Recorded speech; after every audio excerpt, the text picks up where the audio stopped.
Bharatiya Kisan Union. The social discontent in Indian society since the 70s was manifold. सामाजिक तौर पे ये जो असंतोष था भारतीय समाज में 70s में ये बहुत ज्यादा था. Even those sections that partially benefited in the process of development had many complaints against the state and the political parties. वो सेक्शंस जिनको कुछ तौर पे यानी कहना चाहिए आंशिक तौर पे अगर डेवलपमेंट प्रोसेस में फायदा भी हुआ था, उनकी भी बहुत सारी कंप्लेंट्स थी स्टेट और पॉलिटिकल पार्टीज के खिलाफ. Agrarian struggles of the 80s is one such example where better of farmers protested against the policies of the state. कृषि उसमें भी जो आंदोलन हो रहे थे 80s में, वो इसी का एक उदाहरण है जब अच्छे फार्मर्स जो हैं वो भी प्रोटेस्ट कर रहे थे पॉलिसीज जो स्टेट की है उसके खिलाफ. Growth. In January 1988, around 20,000 farmers had gathered in the city of Meerut, Uttar Pradesh. अब 1988 जनवरी में लगभग 20,000 किसान जो हैं वो मेरठ शहर में इकट्ठा हो गए उत्तर प्रदेश के अंदर. They were protesting against the government decisions to increase electricity rates. जो गवर्नमेंट बिजली के दाम बढ़ा रही थी उसके खिलाफ वो प्रोटेस्ट करने के लिए खड़े थे. The farmers camped for about 3 weeks outside the district collector's office until their demands were fulfilled. और जो किसान थे उन्होंने एक तरह से अपना खेमा वहां पर लगा लिया 3 हफ्ते के लिए जो डिस्ट्रिक्ट कलेक्टर का ऑफिस था उसके बाहर, और तब तक वहां डटे रहे जब तक कि उनकी मांगे पूरी ना हो जाए. It was very disciplined agitation for the farmers and all those days they received regular food supply from the nearby villages. बहुत ही सही तरीके से अनुशासित तरीके से इन्होंने अपना विरोध प्रकट किया था, और उन सारे दिनों के लिए जितने दिन तक वो बाहर बैठे रहे उतने दिन इनको जो है रेगुलर तौर पे फूड सप्लाई जो पास के गांव थे वहां से मिल रही थी. The major agitation was seen as a great show of the rural power of farmer cultivators. अब ये जो मेरठ में एक तरह से विरोध हुआ था देखने को मिला, इसे माना गया कि ये जो है गांव की ताकत को दर्शाता है, जो किसान है उनकी ताकत को दर्शाता है. These agitating farmers were members of Bharatiya Kisan Union, an organization of farmers from the western Uttar Pradesh and Haryana regions. ये जो विरोध करने के लिए किसान आए थे ये सब के सब जो है भारतीय किसान यूनियन के मेंबर्स थे. एक ऐसी ऑर्गेनाइजेशन थी किसानों की जो कि वेस्टर्न उत्तर प्रदेश और हरियाणा क्षेत्र से थी. The Bharatiya Kisan Union was one of the leading organizations in the farmer movements of the 80s. तो ये जो भारतीय किसान यूनियन थी ये सबसे बड़ी ऑर्गेनाइजेशन मानी जाती है जो किसान आंदोलन हुआ 80s में उसके लिए जो सबसे आगे रही. We have noted in chapter 3 that farmers of Haryana, Punjab and Western Uttar Pradesh had benefited in the late 1960s from the state policies of Green Revolution. हमने ये देखा कि चैप्टर 3 में कि जो फार्मर्स थे किसान थे हरियाणा पंजाब या वेस्टर्न उत्तर प्रदेश के, उनको बहुत ज्यादा फायदा हुआ था 1960s के एंड में जब स्टेट नीतियां जो है ग्रीन रिवॉल्यूशन को लेकर बनाई गई थी. Sugar and wheat became the main cash crops in the region since then. उसके बाद से शुगर और व्हीट जो है ये मेन कैश क्रॉप बन गया उस इलाके का. The cash crop market faced a crisis in the mid-80s due to the beginning of the process of the liberalization of Indian economy. पर ये जो कैश क्रॉप मार्केट था अब इसको भी संकट झेलना पड़ा मिड 80s में, क्योंकि उस समय जो है लिबरलाइजेशन किया जा रहा था इंडियन इकोनॉमी का और उसकी प्रक्रिया शुरू हो गई थी. The BKU demanded higher government floor prices for sugarcane and wheat, abolition of restrictions on the interstate movement of farm produce, guaranteed supply of electricity at reasonable rates, waiving of repayments due to loans to farmers, and the provision of a government pension for farmers. अब भारतीय किसान union ने क्या demand उठाई थी government से कि जो फ्लोर प्राइसेस हैं शुगर केन और व्हीट के वो ज्यादा हो, एबॉलिशन जो है जो भी लगाया गया है खत्म किया जाए, जो रिस्ट्रिक्शंस है इंटरस्टेट मूवमेंट के, जो भी किसान की फसल का उत्पादन होता है वो इंटरस्टेट उसमें जो है जाके बेच सके, उस पर जो रिस्ट्रिक्शन है उसे उठाया जाए.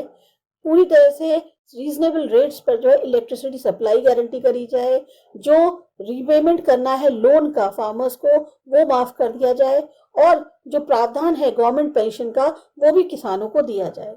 Similar demands were made by other farmers organisations in the country. अब इसी तरह की डिमांड जो है और किसान ऑर्गेनाइजेशंस भी उठाने लग गए कंट्री के अंदर. Shetkari Sanghatana of Maharashtra declared the farmers movement as the war of Bharat. जो शेतकारी संगठन था महाराष्ट्र का, अब उसने फार्मर के आंदोलन को कर दिया कि ये भारत का एक तरह से युद्ध है. Symbolising rural agrarian sector against forces of India, यानी अर्बन इंडस्ट्रियल सेक्टर। किसानों का बीच में और इंडस्ट्रियल सेक्टर के बीच में एक तरह से ये युद्ध है भारत का अंदरूनी। You have already studied in chapter 3 that the debate between industry and agriculture has been one of the prominent issues in India's model of development.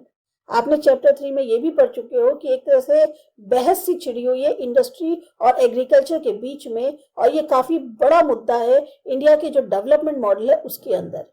The same debate came alive once again in the 80s when the agriculture sector came under threat due to economic policies of liberalization. अब ये जो economic नीतियां बनाई जा रही थी, आर्थिक नीतियां बनाई जा रही थी लिबरलाइजेशन की, उसकी वजह से एक बार फिर ये जो बहस है ये फिर छिड़ गई 80s के अंदर, जब एग्रीकल्चर सेक्टर जो है उसको खतरा पैदा हो गया इन नीतियों की वजह से।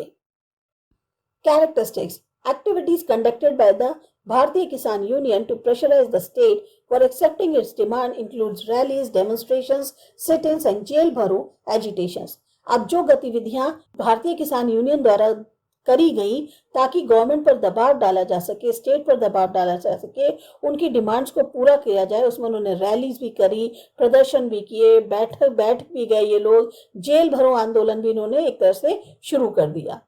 These protests involved tens of thousands of farmers, sometimes over 1 lakh from various villages in western Uttar Pradesh and adjoining regions. अब इस विरोध में जो है लगभग कहना चाहिए हजारों की संख्या में या लाखों की संख्या में अलग अलग गांव से जो वेस्टर्न उत्तर प्रदेश के आसपास के इलाकों के किसान हैं वो इन्वॉल्व हो रहे थे। Throughout the decades of 80s, the Bharatiya Kisan Union organized massive rallies of these farmers in many district headquarters of the state and also at the national capital. पूरे 80 के दशक में ये भारतीय किसान यूनियन जो थी इसने बहुत बड़ी बड़ी जन आंदोलन जो है, रैलीज जो है फार्मर्स की निकाली, और जो डिस्ट्रिक्ट हेडक्वार्टर्स हैं स्टेट के उनमें अलग अलग, या फिर क्या कहते हैं नेशनल कैपिटल पे भी जो है इन्होंने ये काम किया। Another novel aspect of these mobilizations was the use of caste linkage of farmers. अब इन सब में क्या हो रहा था, जो फार्मर्स हैं वो एक तरह से सब लोग जुड़ रहे थे आपस में, भले ही वो किसी भी कास्ट का हो। Most of the BKU members belong to the single community. ज्यादातर भारतीय किसान यूनियन के मेंबर्स एक ही समुदाय को बिलोंग करते थे। The organization used traditional caste panchayat of these communities in bringing them together over economic issues. अब ऑर्गेनाइजेशन ने इन्हीं ट्रेडिशनल जो कास्ट पंचायत थी समुदायों की, इनको इस्तेमाल किया ताकि इनको सबको साथ लाया जा सके आर्थिक मुद्दों पर। In spite of lack of any formal organization, the BKU could sustain itself for a long time because it was based on clan networks among its members. अब कहने को ये जो है कोई फॉर्मल ऑर्गेनाइजेशन तो थी नहीं, उसकी तो कमी थी, लेकिन तब भी भारतीय किसान यूनियन काफी लंबे समय तक अपने को बचा पाई, सरवाइव करा पाई, क्योंकि ये जो है एक तरह से कुनबे का नेटवर्क था। अपने आपस के जितने भी लोग थे वो सब एक ही कुनबे के थे। Funds, resources and activities of भारतीय किसान union were mobilized through these networks. और जो भी फंड्स की जरूरत थी, संसाधन की जरूरत थी, गतिविधियों को करने की जरूरत थी, ये सब इन्हीं नेटवर्क के थ्रू जो है करा जा रहा था। Until the early 90s, the BKU distanced himself from all political parties. अब 90s की शुरुआत में भारतीय किसान यूनियन ने अपने आप को पॉलिटिकल पार्टी से दूर रखा। It operated as a pressure group in politics with its strength of sheer numbers. ये जो है पॉलिटिक्स में एक तरह से दबाव बनाने वाले ग्रुप की तरह काम कर रहे थे, उनकी क्योंकि स्ट्रेंथ बहुत ज्यादा थी। The organization, along with other farmer organizations across states, did manage to get some of the economic demands accepted. अब ये जो संगठन थे, इसके साथ और जो किसान संगठन थे पूरे स्टेट्स में, उन्होंने काफी हद तक अपनी जो आर्थिक डिमांड थी उनको मनवा लिया था। The farmers movement became one of the most successful social movements of the 80s in this respect. तो ये जो किसान आंदोलन था ये काफी सफल आंदोलन रहा जो भी 80s में हुए उसमें। The success of the movement was an outcome of political bargaining powers that its members possessed. जो मूवमेंट की सफलता थी वो एक तरह से किस चीज का नतीजा था, जो राजनीतिक तौर पे बार्गेनिंग करी गई, क्या कहते हैं, जो उनकी पावर्स उनकी मेंबर्स के पास थी उसमें एक तरह से बार्गेनिंग करी गई। The movement was an active mainly in the prosperous states of the country. ये जो मूवमेंट है खास तौर से जो संपन्न राज्य थे कंट्री के उसमें हो रहा था। Unlike most of the Indian farmers who engaged in agriculture for subsistence, members of the organization like the BKU grew cash crops for the market. ज्यादातर जो इंडियन फार्मर्स हैं जो कि एग्रीकल्चर में संलग्न रहते हैं अपने सर्वाइवल के लिए, उसमें अगर देखा जाए तो जो मेंबर्स ऑर्गेनाइजेशन के थे, जैसे ये बीकेयू है, ये ज्यादातर कैश क्रॉप्स उगाते हैं मार्केट के लिए। Like the BKU, farmers organization across states recruited their members from communities that dominated regional electoral politics. अब बीकेयू के जैसे ही जो फार्मर ऑर्गेनाइजेशंस थी पूरे स्टेट्स में, अब उन्होंने उन मेंबर्स को जो है कम्युनिटीज के अपने यहाँ अपॉइंट करना शुरू कर लिया जो रीजनल इलेक्टोरल पॉलिटिक्स में जिनका दबदबा ज्यादा था। शेतकारी Sanghatana of Maharashtra and Raitha Sangha of Karnataka are prominent examples of such organisation of farmers. तो ये जो दोनों संगठन हैं या ये जो संघ है, रायता संघ और जो शेतकारी संगठन है, ये दोनों इसी तरह के एग्जांपल्स हैं जो किसानों की ऑर्गेनाइजेशंस हैं। National fish workers forum. Do you know that the Indian fishers constitute the second largest fishing population in the world. जो हमारे भारतीय मछुआरे हैं, ये दुनिया में सबसे बड़ी फिशिंग पॉपुलेशन है, सेकेंड नंबर पे। Both in the eastern and the western coastal areas of the country, hundreds of thousands of families, mainly belonging to the indigenous fishermen communities, are engaged in the occupation of fishing. चाहे eastern या western coastal areas की बात करें country के, हजारों की संख्या में ऐसे परिवार हैं जो खास तौर से मछुआरों की समुदाय को ही बिलोंग करते हैं और उनका मुख्य काम जो है वो फिशिंग ही है। These fish workers' lives were threatened in a major way when the government permitted entry to the mechanized trawlers and technologies like bottom trawling for large-scale harvest of fish in the Indian seas. अब ये जो मछुआरे थे, अब इनकी जिंदगियों पर भी खतरा एक तरह से मंडराने लगा जब गवर्नमेंट ने जो है मैकेनाइज्ड ट्रॉलर्स और टेक्नोलॉजीज की जो है परमिशन को एंट्री दे दी, मतलब एंट्री दे दी कि हाँ अब ये जो मशीन है ये काम करेंगी ताकि ज्यादा से ज्यादा फिशिंग को हार्वेस्ट किया जा सके इंडियन सीज में। Throughout the 70s and 80s, local fish workers organizations fought with the state governments over the issues of their livelihood. अब पूरे 70s और 80s के दशक में ये जो लोकल तौर पे मछुआरे थे, इनकी ऑर्गेनाइजेशन जो हैं स्टेट गवर्नमेंट के खिलाफ लड़ाई लड़ रही थी अपनी जो जीविका के मुद्दे हैं उनको लेकर। Fisheries being a state subject, the fish workers were mostly mobilised at the regional level. अब क्योंकि जो मछली पालन होता है ये एक तरह से राज्य का विषय है, तो जो फिश वर्कर्स थे वो ज्यादातर क्षेत्रीय लेवल पर ही बढ़ रहे थे आगे, या कहना चाहिए एक्टिव हो रहे थे। With the coming of the policies of economic liberalization in and around mid-80s, these organizations were compelled to come together on a national level platform, the NFF or National Fish Workers Forum.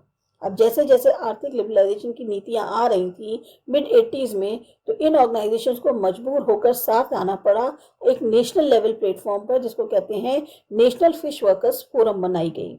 Fish workers from Kerala took the main responsibility of mobilizing fellow workers, including women workers from the other states. अब जो fish workers Kerala के थे उनको main जिम्मेदारी दी गई कि वो जो है आगे बढ़ाएंगे इन मतलब अपने आंदोलन को, और इसमें विमेन वर्कर्स भी शामिल थी और स्टेट से। Work on the of the NFF consolidated when in 1991 it fought first legal battle with the union government successfully.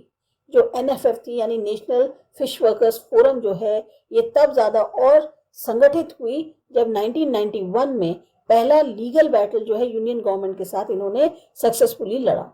This was about the government's deep sea fishing policy that opened up India's water to large commercial vessels, including those of the multinational fishing companies. ये basically government की जो deep sea fishing policy थी उसके को लेकर था, जिसने India के जो एक ऐसे समुद्र हैं वो बहुत बड़े बड़े कमर्शियल वेसल्स के लिए खोल दिए थे, जिसमें मल्टीनेशनल फिशिंग कंपनीज के भी वेसल्स शामिल थे।